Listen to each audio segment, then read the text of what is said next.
Hello everyone, welcome back to your favourite channel Shiksha Saar. I hope आप सभी लोग ठीक होंगे। मैं हूं आपके साथ अंजलि बिजरवाल। हम पढ़ रहे थे क्लास 10 केमिस्ट्री से chapter number 2 which is acid base and salt, जिसमें हमने एसिड का क्या है, एसिड क्या वर्ड होता है, एसिड क्या होता है हमने पढ़ लिया था ना। उसके बाद में हम कल स्टार्ट किया था क्लासिफिकेशन ऑफ एसिड के साथ, जिसमें हमने क्लासिफिकेशन ऑफ एसिड में एक देखा था on the basis of source, फिर हमने सेकेंड देखा था on the basis of basicity, और थर्ड आज हम पढ़ेंगे on the basis of their strength. Video को स्टार्ट करने से पहले अगर आप हमारे चैनल पर नए हैं तो इस चैनल को लाइक शेयर एंड सब्सक्राइब जरूर करें, बेल आइकन जरूर प्रेस करें ताकि हमारे वीडियोस की नोटिफिकेशन आपको मिलती रहे। चलिए इसी अच्छी बात के साथ शुरू कर लेते हैं हमारा आज का topic which is classification of acid. Classification of acid में हमने सबसे पहला देखा था on the basis of source, यानी कि सोर्स के बेस पे। फिर सेकंड देखा था हमने on the basis of basicity, जो हमने कल पढ़ा था। एक बार हम कल वाला रिवाइज कर लें। On the basis of basicity के आधार पर जो हमारे एसिड थे 3 टाइप से क्लासीफाइड हो रहे थे। पहला था हमारा मोनोबेसिक एसिड, और दूसरा था हमारा dibasic acid, third is Triassic acid. अब उसमें क्या था, मोनो में क्या है, उसमें 1 हाइड्रोनियम आयंस हमारे बन रहे थे। किसमें, जब हम किसी एसिड को एक्वा सॉल्यूशन के साथ यानी कि वाटर के साथ डिसॉल्व कर रहे थे, तो जो हमारा एक्वा सॉल्यूशन हमें मिल रहा था उसमें हमारे पास 1 हाइड्रोनियम आयन इज इन्वॉल्व, यानी कि 1 हाइड्रोनियम आयंस बन रहा था। उसको बोल दिया था हमने मोनोबेसिक एसिड। फिर डाई में हमारे 2 हाइड्रोनियम आयंस और ट्राई में हमारा 3 हाइड्रोनियम आयंस। आई होप कल का टॉपिक आपको क्लियर होगा। तो बात करते हैं हम आज की कि हम आज पढ़ने के आने वाले हैं। आज हम पढ़ेंगे classification on the basis of their strength, यानी कि एसिड की स्ट्रेंथ के आधार पर हम क्लासिफाइड करते हैं एसिड को कि कितने टाइप, स्ट्रेंथ यानी कि उसकी ताकत, ये कितना स्ट्रॉन्ग है, कितना वीक है, किस तरीके से है वो। ठीक है, अब स्ट्रेंथ के आधार पर हम क्लासिफाइड करते हैं इनको 2 टाइप से, विच इज़ स्ट्रॉन्ग एसिड, ये हो गया एक स्ट्रॉन्ग एसिड, और second is weak acid. Strong का मतलब क्या होता है, जैसे हम बोलते हैं ना कि वो कितना स्ट्रॉन्ग है, वो कितनी स्ट्रॉन्ग है, तो स्ट्रॉन्ग मतलब कितनी एनर्जी है, कितना ताकत है। तो यहाँ पर भी हम एसिड की स्ट्रॉन्ग की बात कर रहे हैं कि वो कितना स्ट्रॉन्ग है। किसको बोल देंगे हम strong acid, the acid which undergoes complete ionization in aqua solution, यानी कि ऐसे एसिड जो कंप्लीटली आयोनाइज हो जाते हैं हमारे एक्वा सॉल्यूशन में, उसको बोल दिया हमने स्ट्रॉन्ग एसिड। यानी कि ऐसे एसिड जो हमारे कंप्लीटली क्या हो जाएंगे, आयोनाइज हो जाएंगे, उसको बोल देंगे हम स्ट्रॉन्ग एसिड। यानी कि जब हम किसी एसिड में वाटर को या किसी एक्वा सॉल्यूशन में डिसॉल्व करेंगे एसिड को, तो वो पूरे तरीके से मिल जाएगा। ठीक है, यानी कि उसमें जितने भी कंप्लीट आयोनाइज हो जाएगा, कोई भी चीज़ ऐसी नहीं बचेगी कि आयोनाइज नहीं हुआ, सारा कंप्लीटली डिसॉल्व हो जाएगा। उसको बोल देते हैं हम स्ट्रॉन्ग एसिड। फिर हमारा आ जाता है वीक एसिड। वीक एसिड को समझने से पहले हम पहले इसके कुछ एग्जाम्पल देख लेते हैं कि हमारे स्ट्रॉन्ग एसिड के एग्जाम्पल क्या होते हैं। अच्छा, अब स्ट्रॉन्ग एसिड के कुछ एग्जाम्पल हम देखेंगे। कंप्लीटली आयोनाइजेशन, यानी कि ये पूरा कंप्लीट हो गया, इसमें सब कुछ मिल चुका है, सारा मिल चुका है, और उसको बोल देते हैं हम स्ट्रॉन्ग एसिड। तो एग्जाम्पल समझते हैं हम इसके। एग्जाम्पल क्या हो सकते हैं इसके, सल्फ्यूरिक एसिड यानी कि H2SO4, सल्फ्यूरिक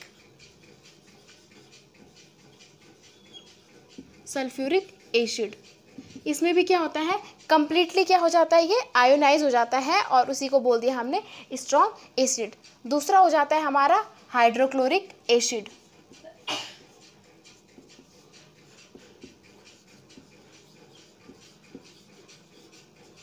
हाइड्रोक्लोरिक एसिड, और जब ये क्लोरीन वाला है तो हेलो जो हमारे एलिमेंट्स है उसके हम सारे ले लेंगे, यानी कि क्या हो जाएंगे हमारे HBr, HI, है ना। तो ये हमारे हो जाते हैं स्ट्रॉन्ग एसिड के एग्जाम्पल। इसमें क्या है, कंप्लीटली आयोनाइज हो जाएगा हमारा एक्वा सॉल्यूशन में एसिड। ठीक है, आई होप आपको ये टॉपिक यानी कि ये जो मैंने अभी पढ़ा है स्ट्रॉन्ग एसिड आपको अच्छे से क्लियर होगा। फिर हम नेक्स्ट देख लेंगे वीक एसिड। वीक एसिड क्या होता है, the acid which undergoes partial और incomplete ionization in aqua solution are known as weak acid. यानी कि ऐसे एसिड जिसमें क्या है, हमारा जो एसिड है, एक्वस सॉल्यूशन में कंप्लीटली आयोनाइज नहीं होगा, यानी कि इनकम्प्लीट होगा, पार्शियल यानी कि कुछ मात्रा में, पार्शियल का मतलब होता है कुछ अमाउंट में, कुछ क्वांटिटी में डिजॉल्व होगा। यानी कि आपने अगर 50 ml आपने क्या है एसिड डाला है वाटर में, 50 ml वाटर में, तो वो कंप्लीट डिजॉल्व नहीं होगा, कुछ ना कुछ उसके आयोनाइज बनेंगे, कुछ आयोनाइज हो जाएगा और कुछ नहीं होगा, इनकम्प्लीट रूप से आयोनाइज होगा, उसको हमने बोल दिया वीक एसिड।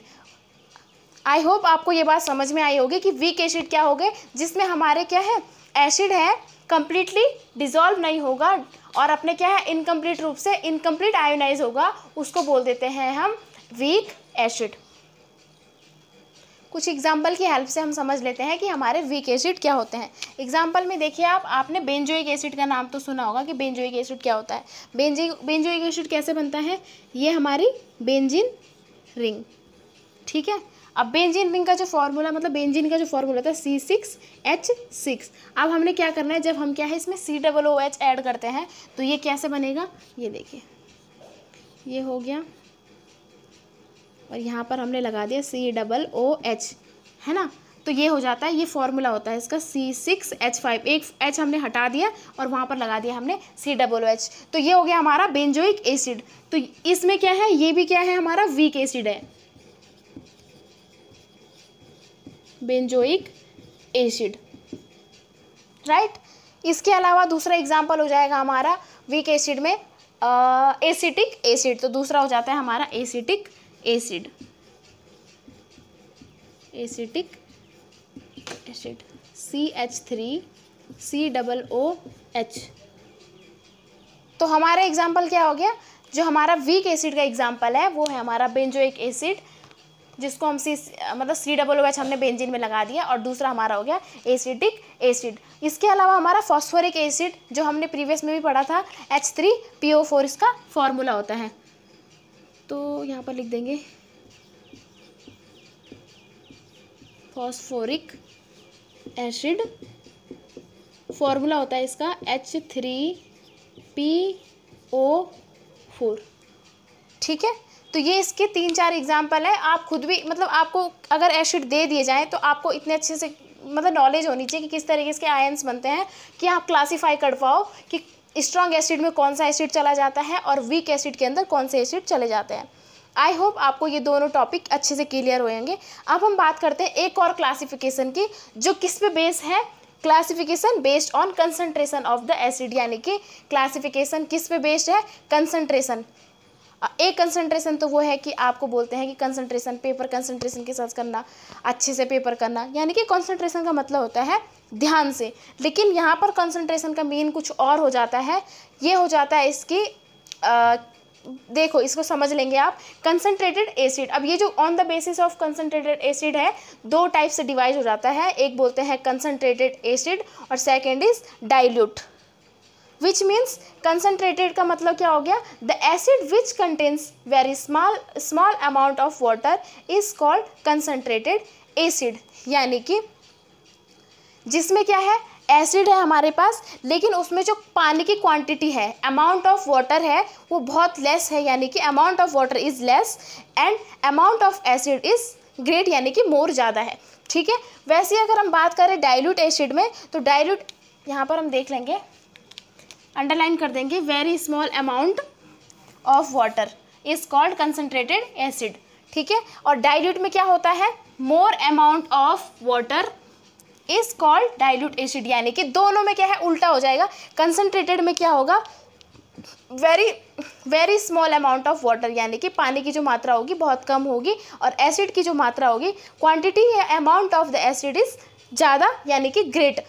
अच्छा, अब है डाइल्यूट एसिड में क्या होगा, डाइल्यूट में जो हमारा है amount of water is which contain more amount of water, यानी कि डाइल्यूट यानी कि मिला हुआ, मिक्सअप हो रखा है उसमें, तो एसिड तो है लेकिन उसमें जो पानी की मात्रा है, क्वांटिटी ऑफ वाटर क्या है, मोर देन है, किसके कंपेयर में, कंसंट्रेटेड एसिड के कंपेयर में, तो यानी कि इसमें पानी ज़्यादा होगा, एसिड कम होगा, उसको हमने बोल दिया डाइल्यूट एसिड। अब हम दोनों को समझते हैं वन बाय वन करके कि इनके एग्जाम्पल क्या हो सकते हैं, और एग्जाम्पल से हम और अच्छे से क्लियर होगा कि हमारे कंसंट्रेटेड और डाइल्यूट एसिड बेसिकली होते क्या हैं। अच्छा, अब हम बात करें कि कंसनट्रेटेड एसिड में हम कौन से एसिड ले लेते हैं। उसमें कौन से एसिड आएंगे, हमारा जो ये स्ट्रॉन्ग एसिड है कंसनट्रेटेड एसिड बन जाएंगे, और जो वीक एसिड है वो हमारे हो जाते हैं डाइल्यूट एसिड, यानी कि जो H2SO4 है, HCl है, हाइड्रोक्लोरिक एसिड, HBr, HI, ये सारे एग्जाम्पल हो जाते हैं हमारे कंसनट्रेटेड एसिड के। और जो दूसरा हमारे डाइल्यूट एसिड है उसके एग्जांपल वीक एसिड वाले हो जाएंगे, यानी कि बेंजोइक एसिड हम ले लेंगे, एसिटिक एसिड हम ले लेंगे, फॉस्फोरिक एसिड ले लेंगे, फॉर्मिक एसिड ले लेंगे। ये सारे एग्जांपल हो जाते हैं हमारे डाइल्यूट एसिड के। आई होप आपको कंसनट्रेटेड एसिड और डाइल्यूट एसिड में अच्छे से डिफरेंस समझ में आया होगा। अब हम इनको क्या है ट्रिक के फॉर्म में यानी कि शॉर्ट फॉर्म में लिख के देंगे, शॉर्ट फॉर्म में समझेंगे किसको, classification on the basis their strength, यानी कि स्ट्रॉन्ग और वीक को हम समझेंगे डिफरेंस करके, और उसके अलावा इंटीग्रेटेड और डाइल्यूट एसिड को हम समझेंगे डिफरेंस से। 1 लाइन में समझेंगे। ये सारा मैं रफ करके आपको एक अच्छे से समझाने की कोशिश करती हूँ। चलिए, अच्छा, डिफरेंस के लिए हमने क्या कर दिया, ब्रैकेट बना दिया, दो साइड, एक साइड हमने लिख दिया स्ट्रॉन्ग एसिड और एक साइड लिख दिया हमने वीक एसिड। स्ट्रॉन्ग एसिड हम किसे बोल रहे थे, कंप्लीट आयोनाइजेशन, तो हम यहाँ पर लिख देंगे पहला पॉइंट कंप्लीट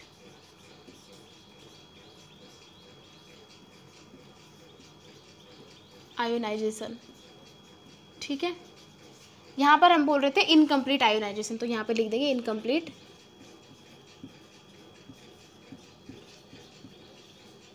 ये, इसको हमने बोल दिया था पार्शियल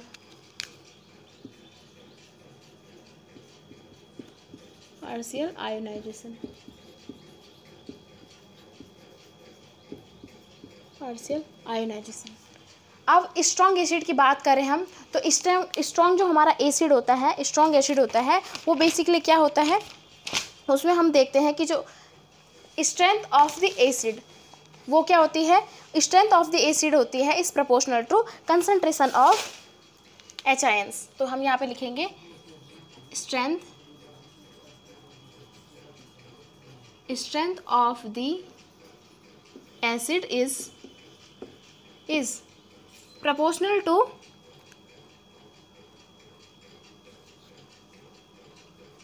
concentration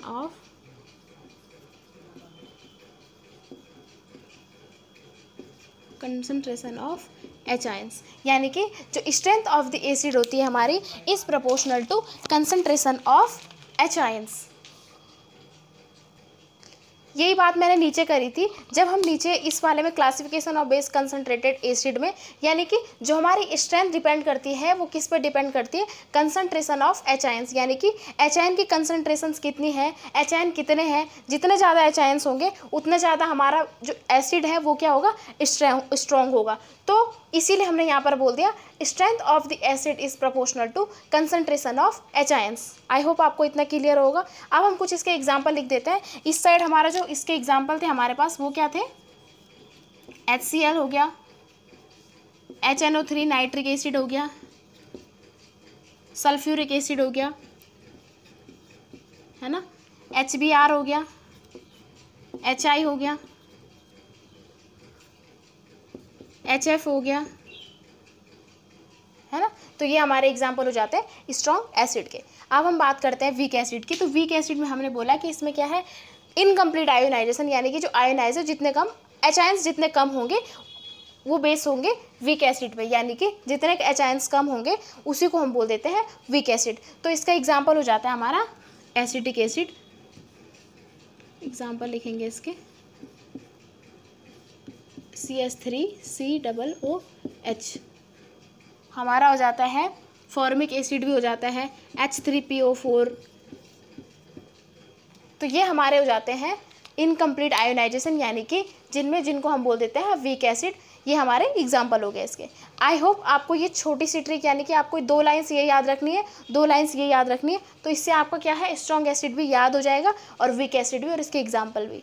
ठीक है, अब हम बात करते हैं classification on the basis of concentration of acid. तो हम इसमें भी यही करेंगे कि 2 टाइप्स के थे। एक साइड लिख देंगे concentrated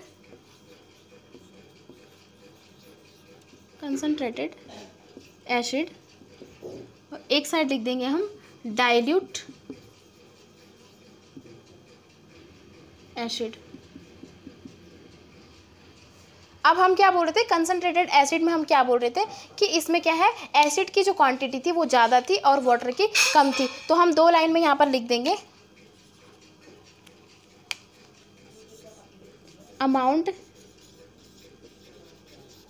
of water is less. ठीक है, दूसरा पॉइंट लिखेंगे amount of acid is more, यानी कि ज़्यादा। ठीक है, फिर हमने बोल दिया था डाइल्यूट में बोल रहे थे हम amount of water is more, और सेकंड बोल रहे थे अमाउंट ऑफ एसिड इज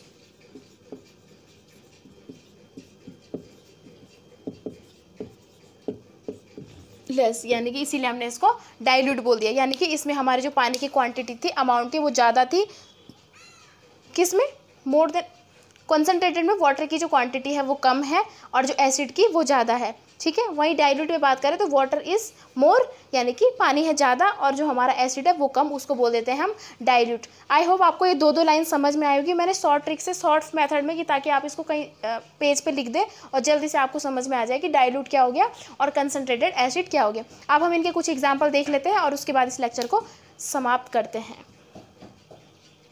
अच्छा, पहले इसके 1-2 एग्जाम्पल और छूट रहे हैं, ये लिख देते हैं। इसमें एक हो जाएगा formic acid HCOOH formic acid, और एक हो जाता है बेंजोइक एसिड। तो बेंजोइक एसिड का फॉर्मूला होता है C6H5। हाँ, ये हो गया बेंजोइक COOH। अच्छा, तो हम इसको ऐसे भी लिख लेते हैं COOH, ये हो जाता है हमारा बेंजोइक एसिड। अच्छा, तो ये हो गया हमारा फॉर्मिक एसिड, ये हो गया एसिटिक एसिड। तो ये हमारे कुछ एग्जांपल हो जाते हैं स्ट्रॉन्ग एसिड और वीक एसिड के। सेम टू सेम यहाँ पर भी हमने ये करना है, कंसनट्रेटेड एसिड, ये यहाँ पर स्ट्रेंथ ऑफ द एसिड, यानी कि जो एसिड की स्ट्रेंथ है वो किस पे बेस्ड है, कंसनट्रेशन। तो यहाँ भी हमने कंसनट्रेशन की बात करी है, तो हमारे जो कंसनट्रेटेड एसिड हो जाएंगे वो सेम टू सेम यही हो जाएंगे। तो हम यहाँ पर एग्जाम्पल में यही लिख सकते हैं, hydrochloric acid, nitric acid, sulphuric acid, HBr, HI, इस तरीके से हम लिख सकते हैं। इसके अलावा हम बात करें डाइल्यूट की, तो ये हो जाते हैं हमारा वीक एसिड। तो यहाँ पर हम लिख सकते हैं CH3COOH, और नेक्स्ट लिख सकते हैं हम बेंजोइक एसिड, है ना, और फिर हमारा हो जाता है H2PO4, H3PO4 होता है। ठीक है, तो इस तरीके से हमारे ये स्ट्रॉन्ग एसिड और बेस एसिड के बेस पे हम लिख देंगे कंसनट्रेटेड और डाइल्यूट एसिड के एग्जाम्पल। अब हम बात करते हैं इनके कुछ एग्जाम्पल हमने समझ लिए। अब हम इनका एक स्क्रीनशॉट आप ले लो, फिर हम नेक्स्ट, चलो आज तो ये नहीं हो पाएगा क्योंकि लेक्चर बड़ा हो जाएगा, तो हम नेक्स्ट बात करेंगे इनके आगे बेस की। बेस क्या होते हैं, बेस की डेफिनेशन, बेस किस तरीके से अपना वर्क परफॉर्म करते हैं, इस तरीके से हम देखेंगे। तो आज की वीडियो में इतना ही, तो मिलते हैं हमारे नेक्स्ट वीडियो में। तब तक के लिए धन्यवाद। Thanks for watching.